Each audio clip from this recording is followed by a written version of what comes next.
ليظهره على الدين كله ولو كره المشركون.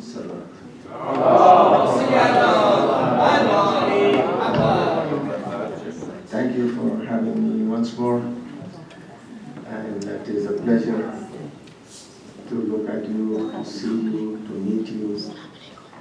May Allah bless you all with a healthy and long life and give you the tawfiq to be on the right path and with the love of Ahlul Bayt alayhi salatu wassalam.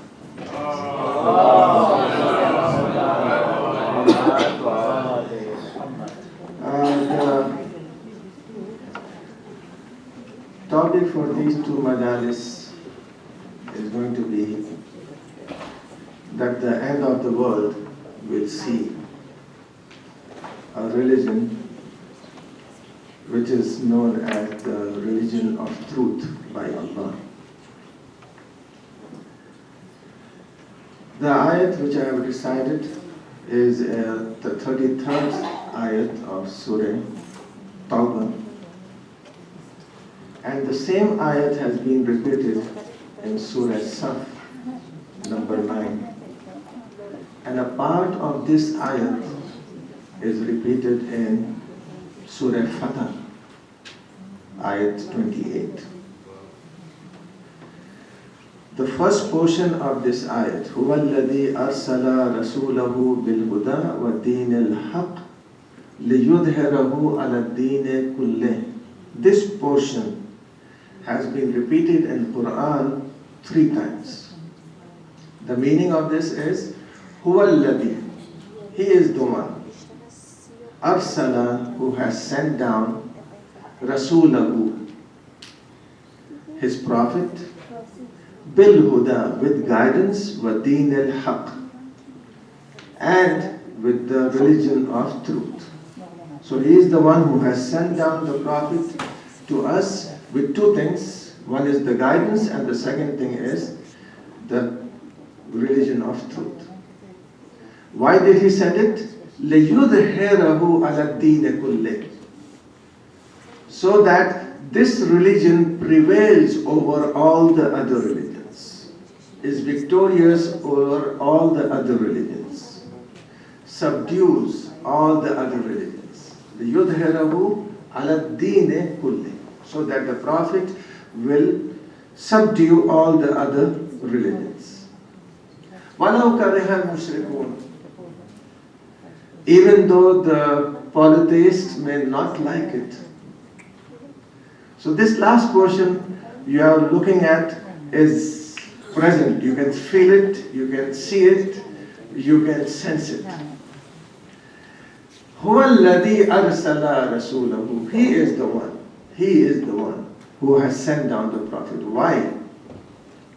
Why does He say that He is the one? He could have easily said, I'm the one who has sent down the prophets. No, He says, He is the one. So He is the one means He is far from us. We are far from Him. How far are we? We cannot see Him. We cannot hear Him. We cannot feel Him.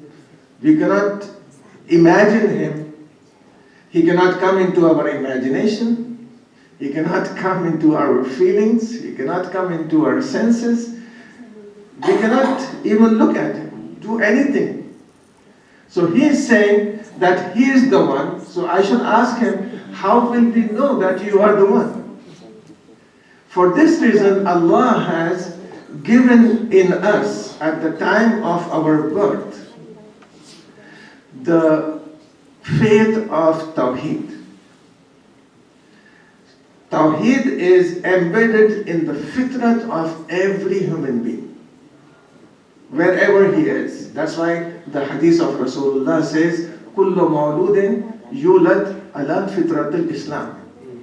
Everyone is born on the fitrat of Islam. What is fitrat of Islam? Fitrat Allah الَّتِي فَطَرَ النَّاسَ عَلَيْهَا is Tawheed.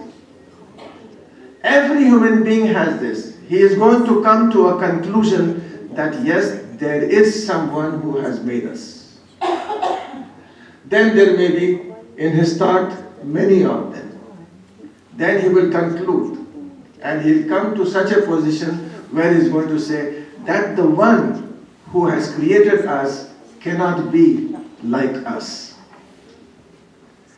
The one who has created us will not have that strength which we have. He is going to be having a greater strength. When we cannot even describe ourselves, how can we make ourselves? So the one who has made us is Hakim, is all-wise. This conclusion will come only after pondering. That's why when Abu Zar asked Rasulullah sallallahu alaihi wasallam, what is the best ibadat and best worship of Allah? He says, tafakkur fi sifatillah. To ponder over the sifat of Allah. Like Imam Ali alayhi salam. See, it's very easy to describe something which you see, or which you feel, or which you hear. You can describe it. Oh, I heard a beautiful voice. I saw a beautiful face.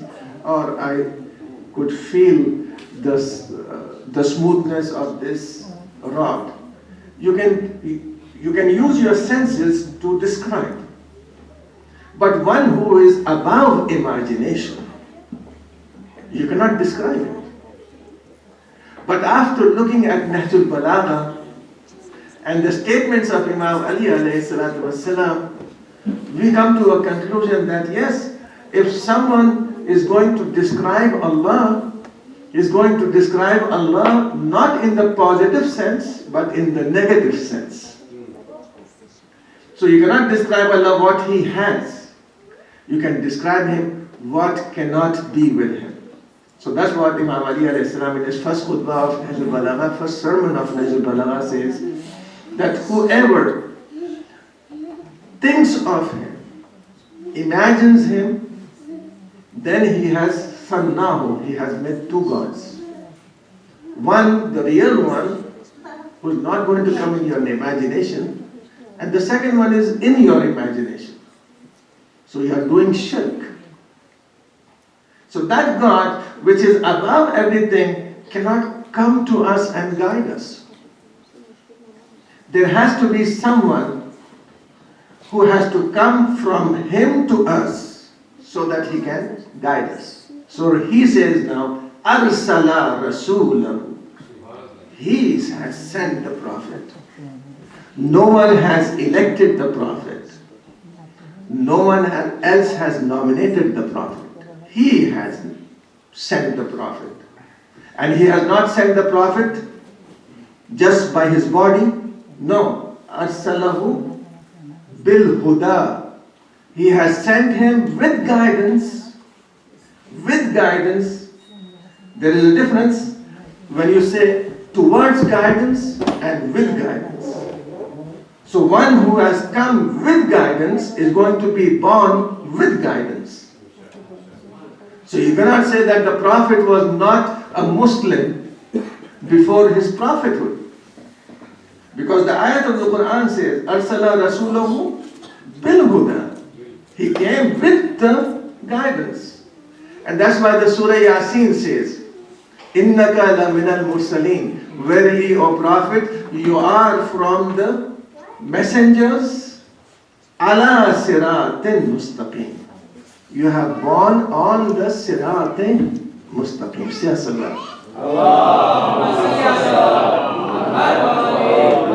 So, Arsala Rasulahu bil huda wa din al-haq. Liyudhhirahu ala ad-din kulli. Now I'm going to give you a small example so that the youngsters will also understand.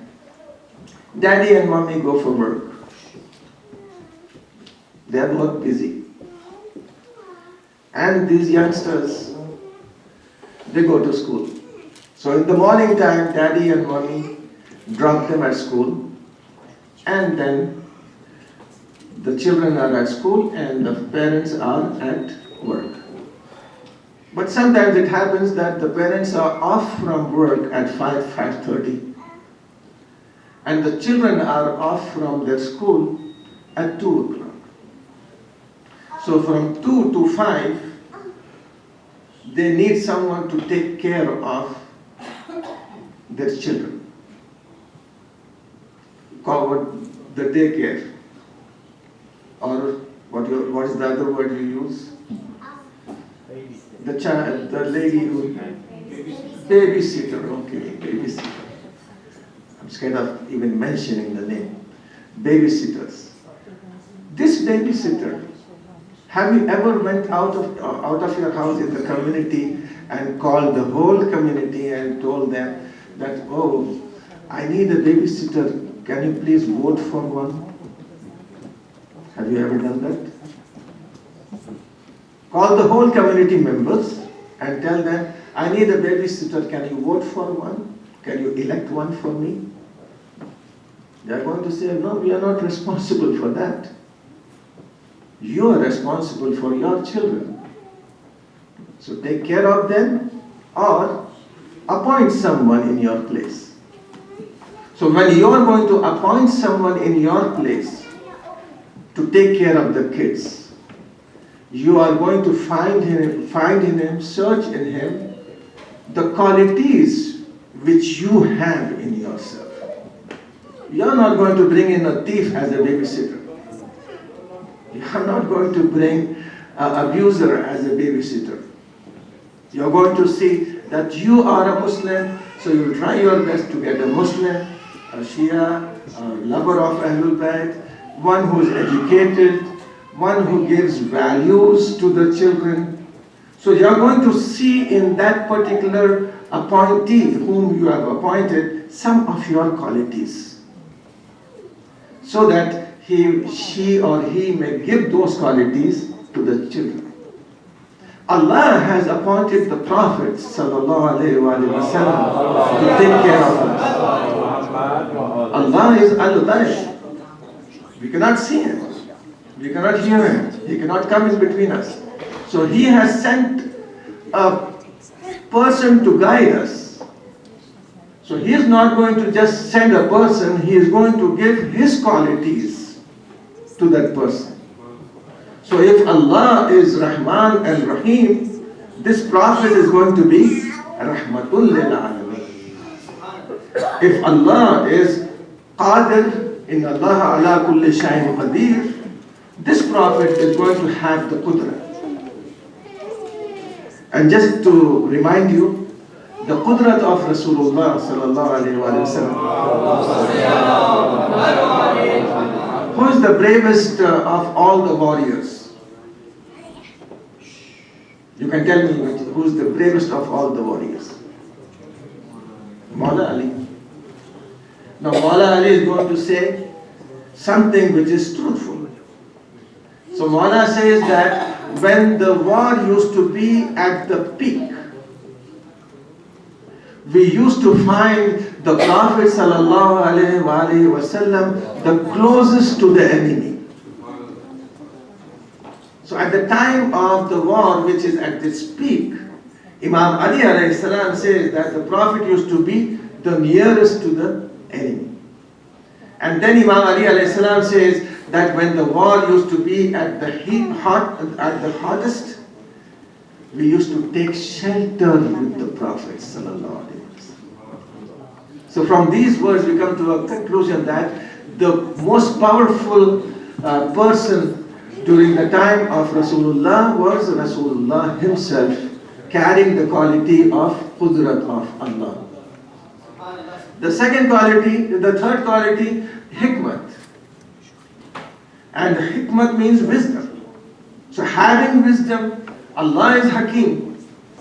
So He's not going to appoint someone who is an ignorant person. You are not going to appoint someone who is ignorant.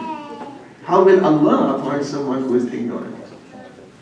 So Allah says that He is appointing someone who is not only knowledgeable, but he teaches knowledge.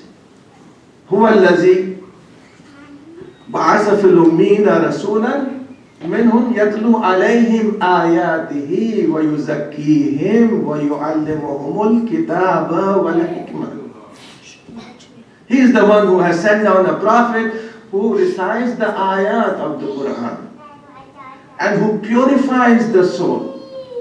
And then he teaches them the book and the wisdom. So the third quality is there in the Prophet sallallahu alaihi wasallam. Allah is pure.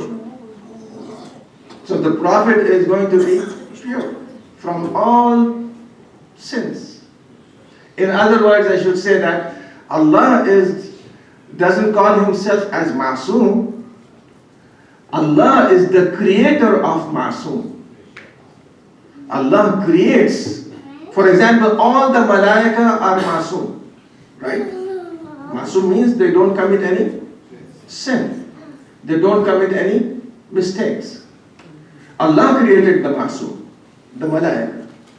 But the only thing in Malaika is, even if they try, they cannot commit a sin. They don't have a choice to commit a sin.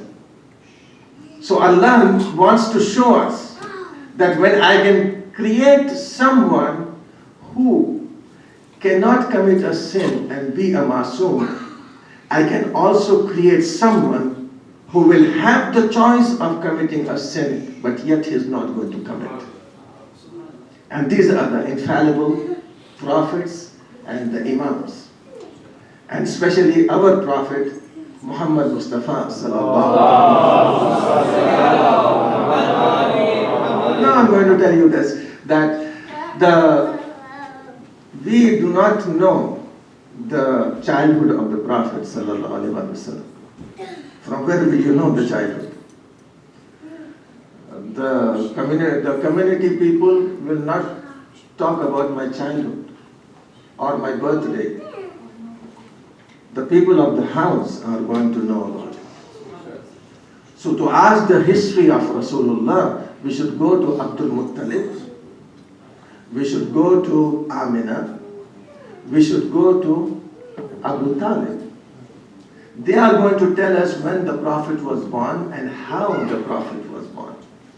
So at the time of the birth of the Prophet, Amina bint Wahab says that there was light from the earth to the heavens.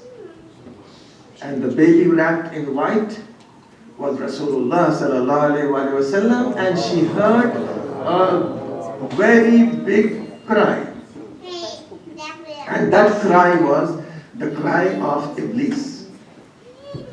And he says that, what are you going to do now? How will you deviate the people from the right path? Because a prophet has come who is Rahmatul lil Alameen. Says Allah. So, Arsala Rasulahu bil Huda wa Deen al Haq, and with the true religion. Huda can be common, a common noun. Huda, any guidance. Guidance of religion, guidance of economics, guidance of anything you can talk about. Even these lights, red lights and green lights on the road are a guidance. So truth and falsehood, to guide the people from falsehood towards truth, is guidance.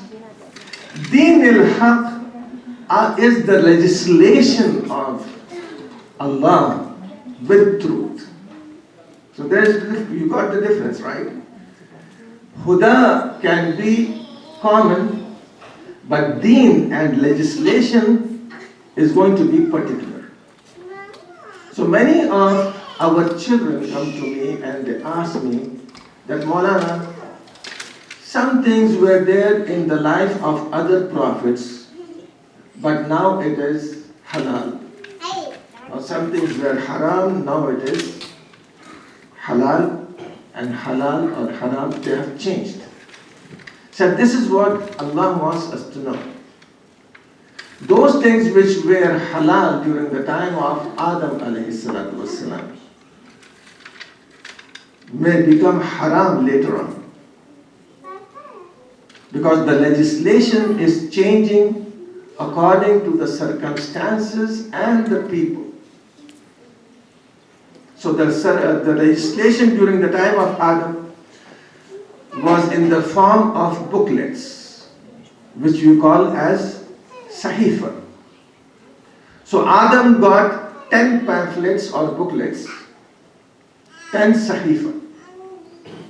She's got 50. Then Ibrahim alayhi salam got 10. Got 20. Then Hud got 10. So these are pamphlets which were given to different prophets. And the most were given to Shias. Why? Because it was the beginning of legislation. You vote for different legislations in the voting, in the election, right? What do you think about this? What do you think about gay marriage? And what do you think about so and so? And you give the vote or you don't give the vote. But the passing of the legislation is in your hands, in the hands of the United States citizens. It's not in the hands of the Creator. It is just like manufacturing a car and putting it on the road and asking the people to fix the price for it. Have you ever seen that? Honda company has made a car and puts it on the road and tells the people, vote for the price. You are going to vote the cheapest, right? Now, Allah has created the human being, and we are told to put the legislation. So we are going to give the cheapest.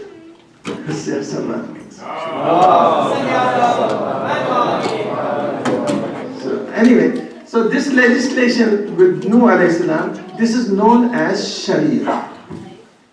These are laws, haram and halal. Sometimes it happens that laws, after looking at the laws, we think that this is a burden on us. No, it's not a burden on us. It is a guidance for us. There are many things which can hurt us. For example, alcohol can hurt us. It hurts the brain. The drugs hurt the brain. And also the physical system, but it hurts. Person can die excess of alcohol or excess of drugs. So Allah has made it haram for you. Pork. We do not know what pork has in it, but if research goes on, they are going to come to a conclusion that there is something very harmful for the human life. That's why Allah has made it haram. On the other hand, pig is masuhat. Masuhat means those things which have been changed from a human being to an animal. They are known as masuhat. For example, the elephant is a masuhat. Elephant is a masuhat. It was a lady gossiping, slandering. She was turned into an elephant. But that lady who turned into an elephant died after three days. But Allah created an animal in that form so that we can remember. The monkeys are from the Ashab al-Sabt, according to the Quran. The Ashab al-Sabt are the people of Musa who were fishermen, and they used to fish every day. But Allah prohibited them from fishing on Saturdays. And this is a test from Allah. Sometimes the test is very... I'll give you one example. When you are going to some other place, there may not be any red lights. But when you are in a hurry to reach for the salat and come to the center, every light is going to be red. Right? So that is a test from Allah, how much sabr and patience you have, and how much reliance you have on Allah. So these people used to be fishermen, and they used to fish from the sea, and when Allah prohibited them from fishing on Saturday, they used to get lots of fish on Saturdays. On other days they used to just fish one or two, but on Saturdays the fishes used to jump out of the water and mock at them. So they were tempted and tempted and tempted, and the result was that they started to dig small holes on the shore so that the fishes come into the holes, and then they catch it on Sunday. Telling Musa, we did not fish. The fishes came into the holes by themselves. So Allah warned them through Musa, but they did not heed the warning. So the result was that Allah transformed them into qiradatul khasi'in, disgraceful monkeys. They were alive for 3 days and they died, but their shabi is still there. So eating a monkey is haram because it is from the masukhat. Similarly, there are other animals, for example, the alligator, the crocodile, these are all masukhat. And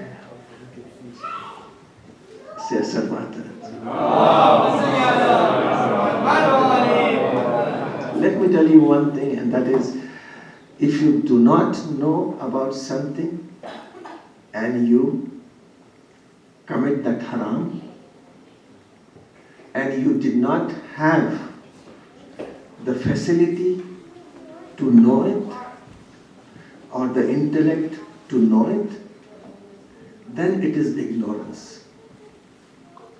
But if there was alim and you had access to knowledge and yet you did not know about it and you commit a haram, you get two punishments.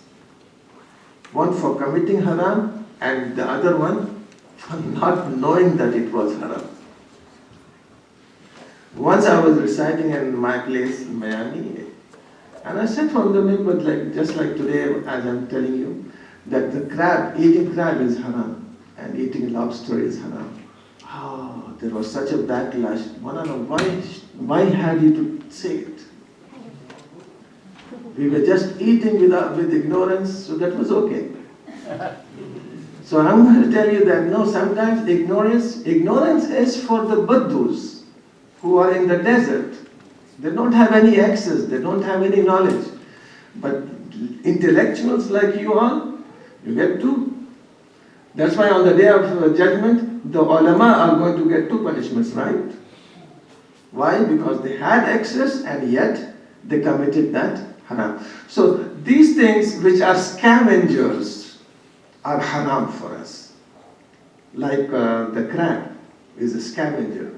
The lobster is a scavenger.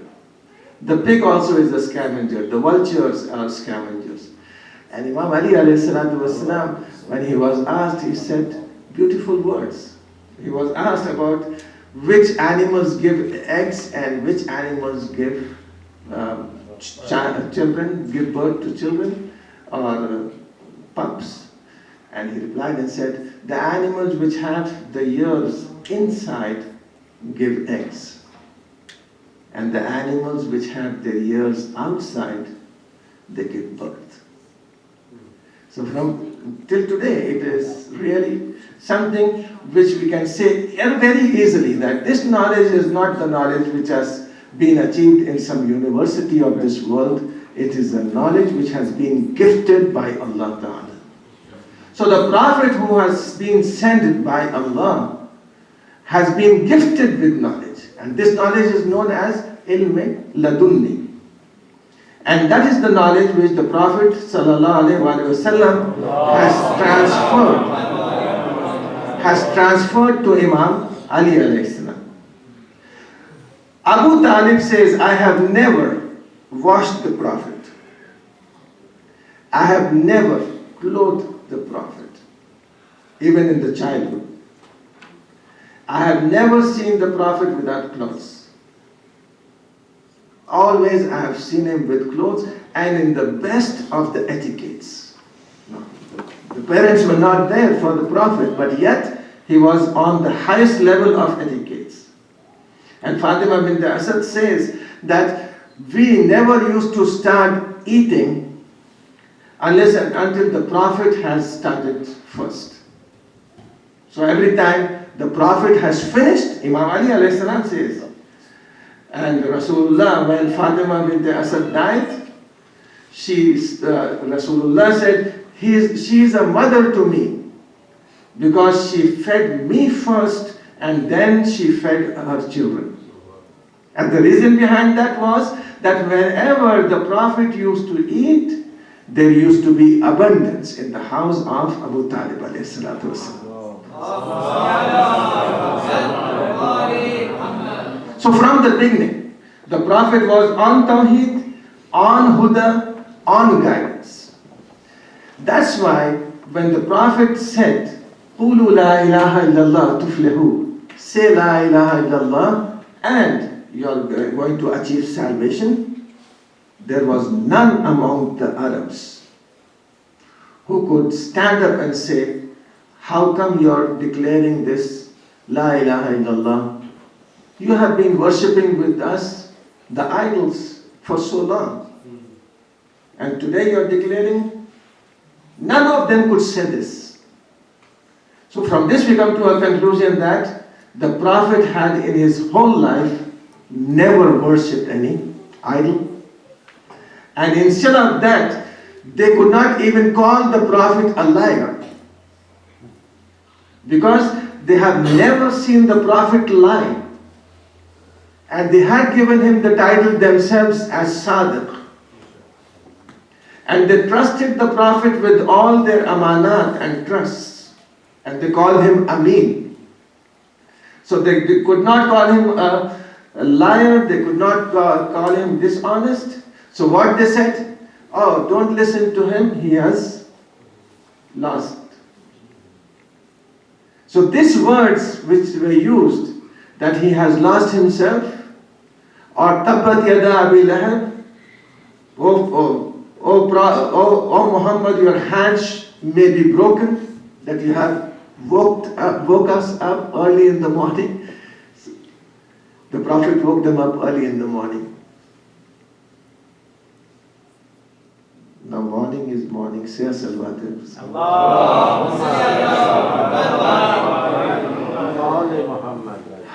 If you go to India, if you go to Pakistan, the morning is at 11 o'clock.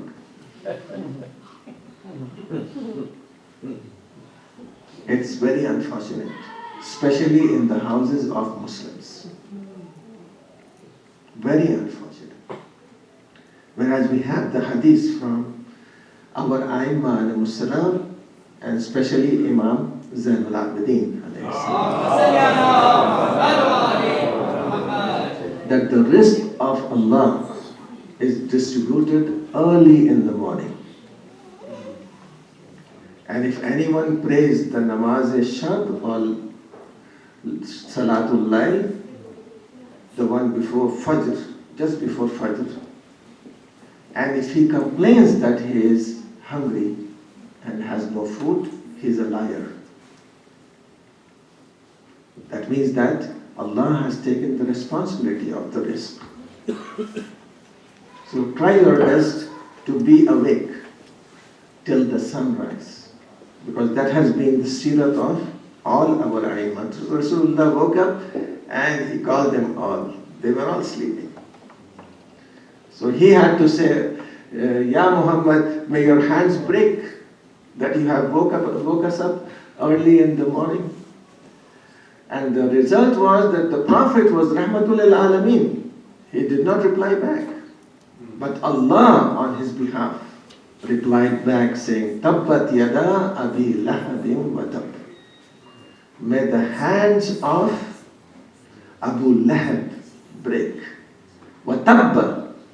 Wa tabba means, and may he get the azab. by itself, this ayat and this surah by itself is a miracle. Because for Abu Lahab to just wipe out all the claim of Rasulullah just needed a single statement, and that was, he should say, Ashhadu an la ilaha illallah, Ashhadu anna Muhammadur Rasulullah. Everything would have been destroyed. The Tawheed, the message of Tawheed, the Quran, and the prophethood of Rasulullah, everything would have been destroyed. Why? Because the ayat of the Quran says very clearly, Tabbat yada abi lahabin wa tab, ma aghna anhu maluhu wa ma kasab. So this ayat, till it is there in the Quran, Abu Lahab could become a Muslim anytime. But Allah is truthful, the Prophet is truthful, and the Quran which was revealed was truthful. He died a disbeliever and an atheist and an idol worshipper, but he did not accept Islam. So Rasulullah sallallahu alaihi wasallam, at the age of 16 and 12, he goes towards Sham with Abu Talib. And then after Abu Talib, he also goes back on his own journey for the business.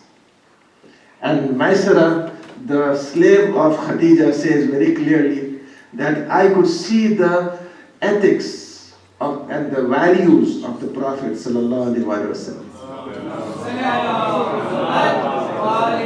When you see that the customers are very few, so all the people who are selling their items are going to rush to sell. But the Prophet stayed calm. Maisara says, sell your products, what you have brought. Said, no, let them sell theirs. After they have sold everything and they have gone, now the Prophet says, okay, spread your products and items. And do not know from where new customers arrive. And the Prophet sold more products with more benefit and gain than the others. From this we come to a conclusion that the Prophet had faith that risk is not according to how much we work. Risk is according to him, how much he gives.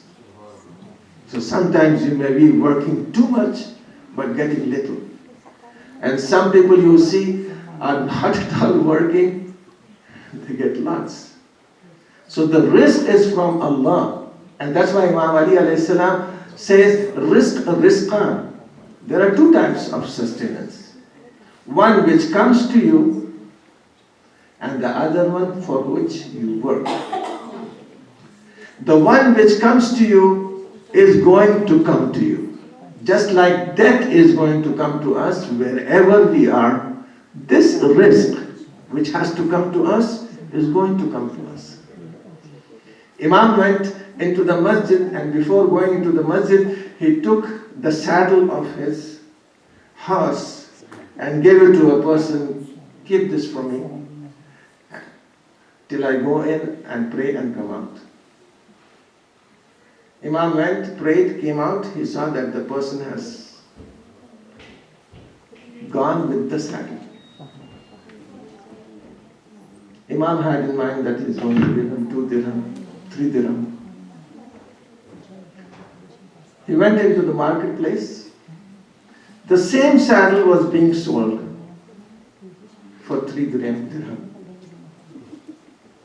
Imam said, he could have taken the same risk which was written for him through halal means, but he was in a hurry.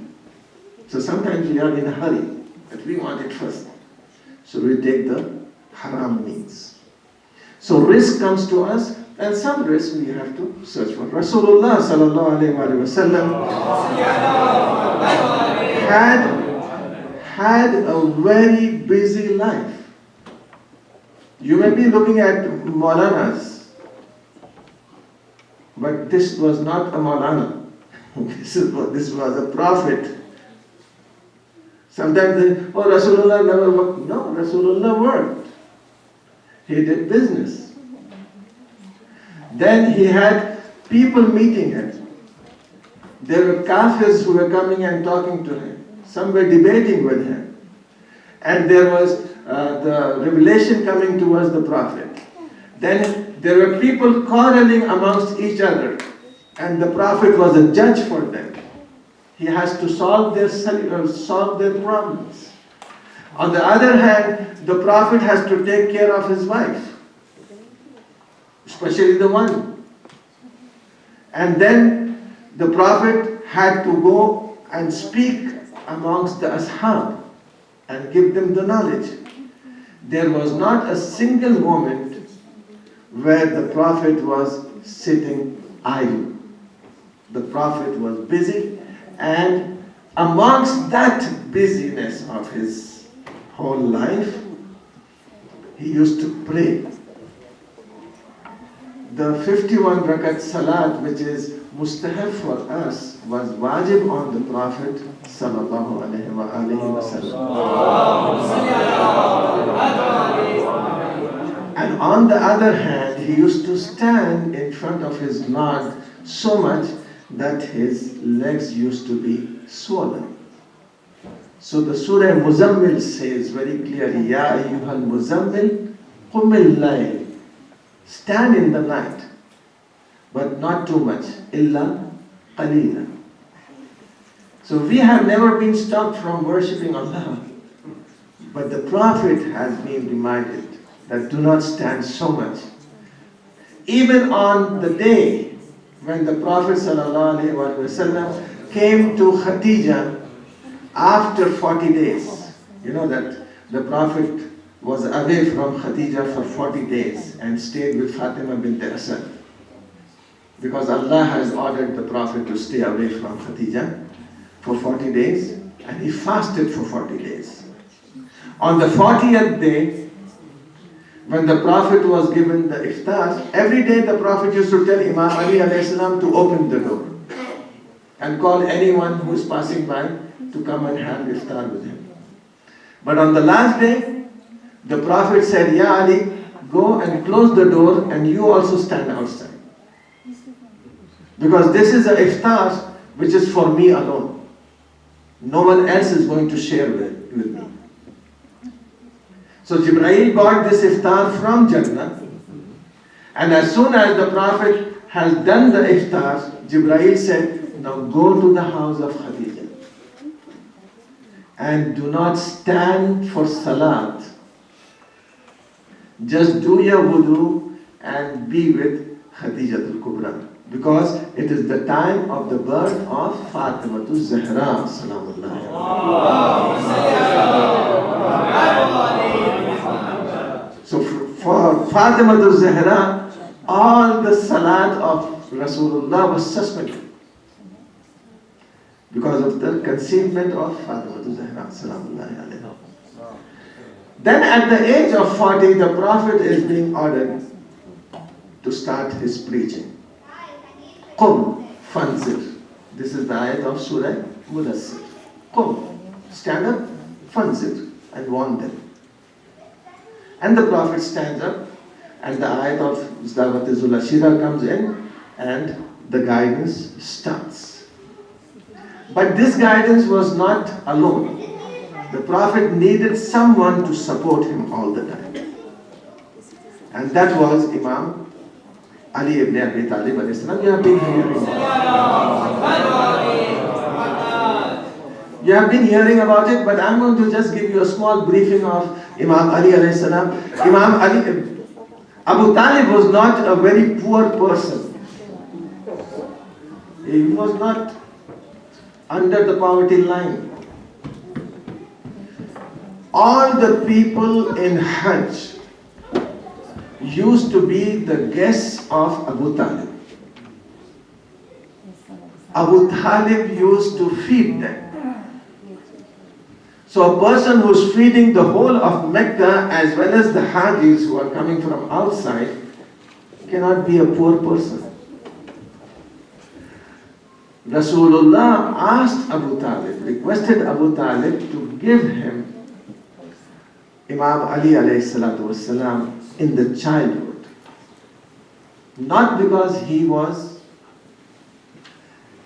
poor, but because he was busy. So he took Ali ibn Abi Talib alayhi salam, and Hamza took Aqil. No, Hamza took Jafar. The hadith of Ahl Sunnah says that the Prophet used to wash Imam Ali alayhi salam. The Prophet used to clothe Imam Ali alayhi salam. Because there was a difference of 30 years between them. And the Prophet used to tell his auntie, Fatima bint Asad, do not keep the cradle of Ali next to you, bring it next to me. And the Prophet used to teach Imam Ali how to, the language.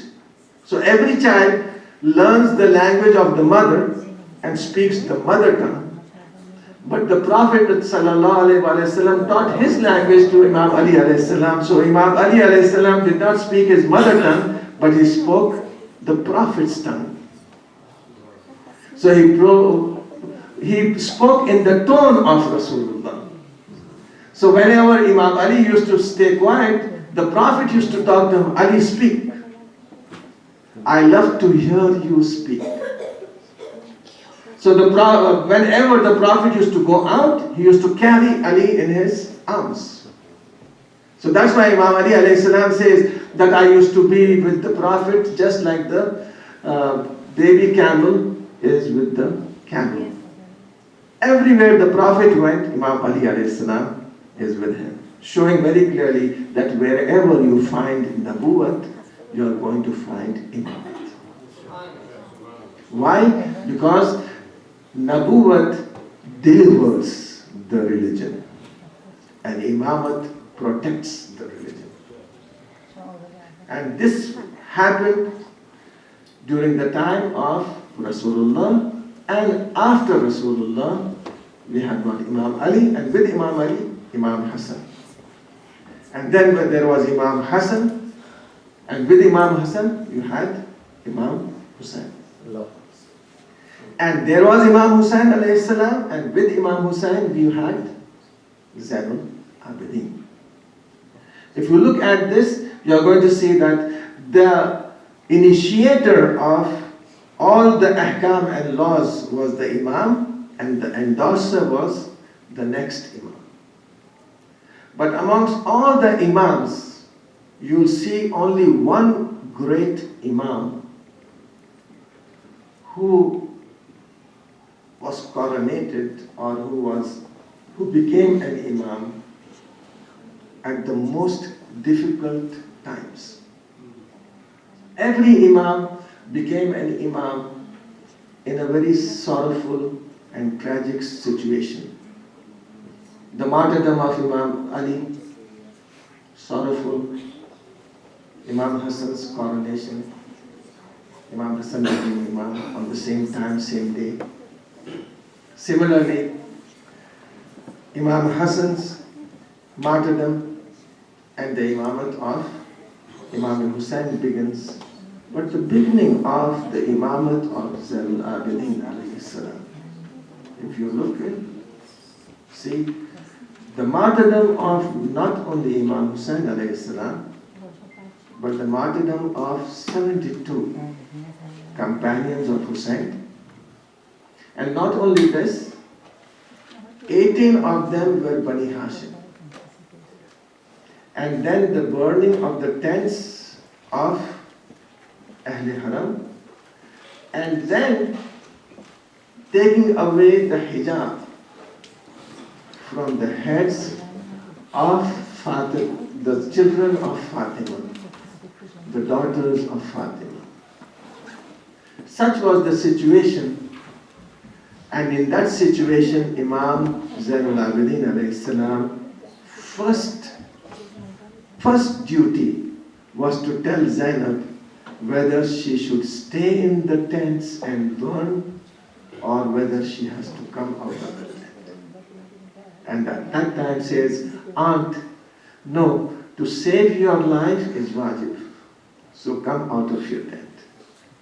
And the very next day, this Imam, in his beginning of his Imamat, sees the dead bodies of Shuhada lying in the battlefield of Karbala, for which Imam Asr, Ajalallahu Farajahu Sharif, says in Ziyarat Nahiya, As-salam alal aza al-muqatta'at.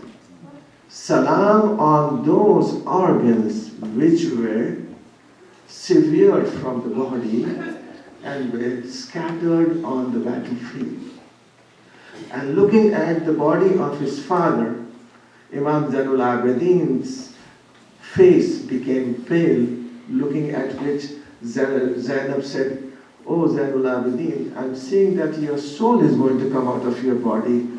What is it? Why are you so upset?"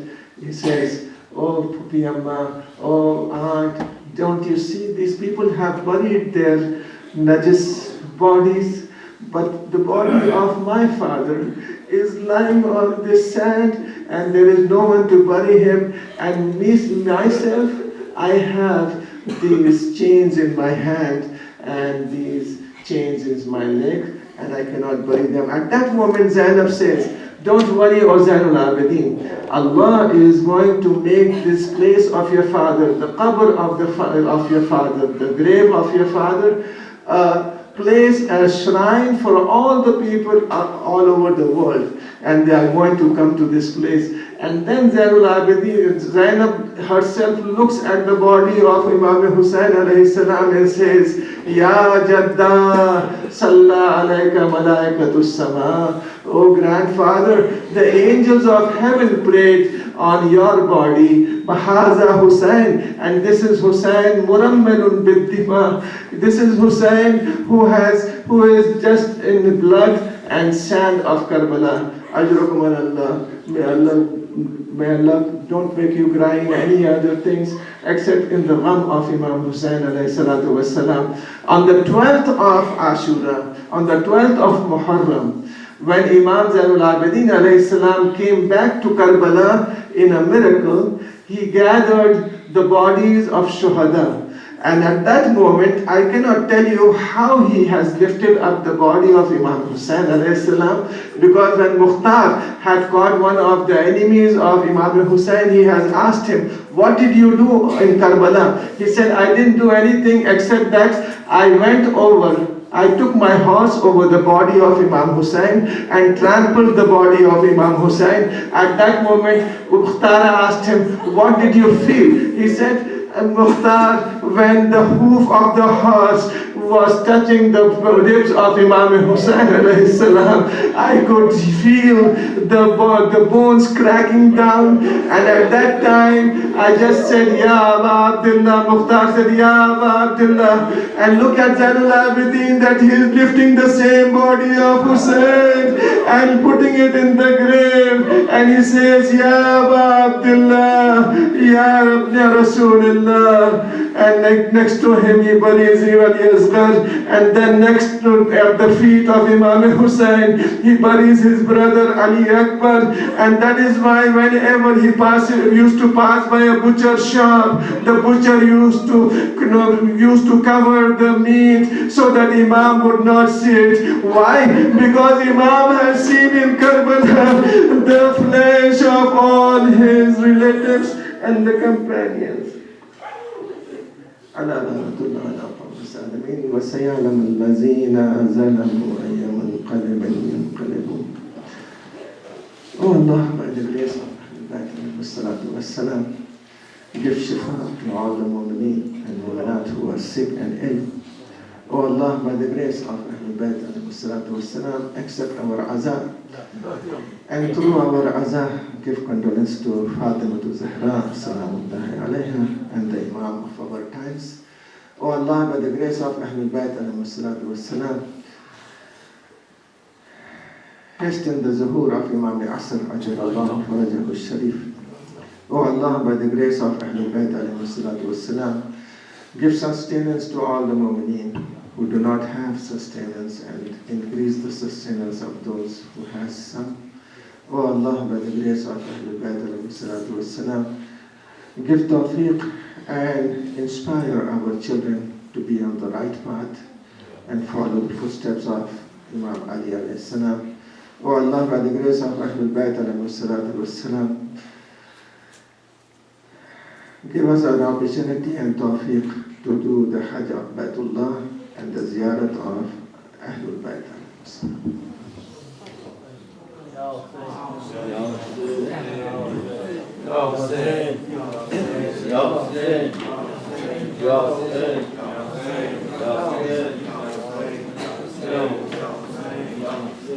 जालिमों ने लूटा है हाय घर पैगंबर का, जालिमों ने लूटा है हाय घर पैगंबर का। हाय क्या खजा छाई गुलशने मोहम्मद पर, करबला के मैदान में ऐच किया गया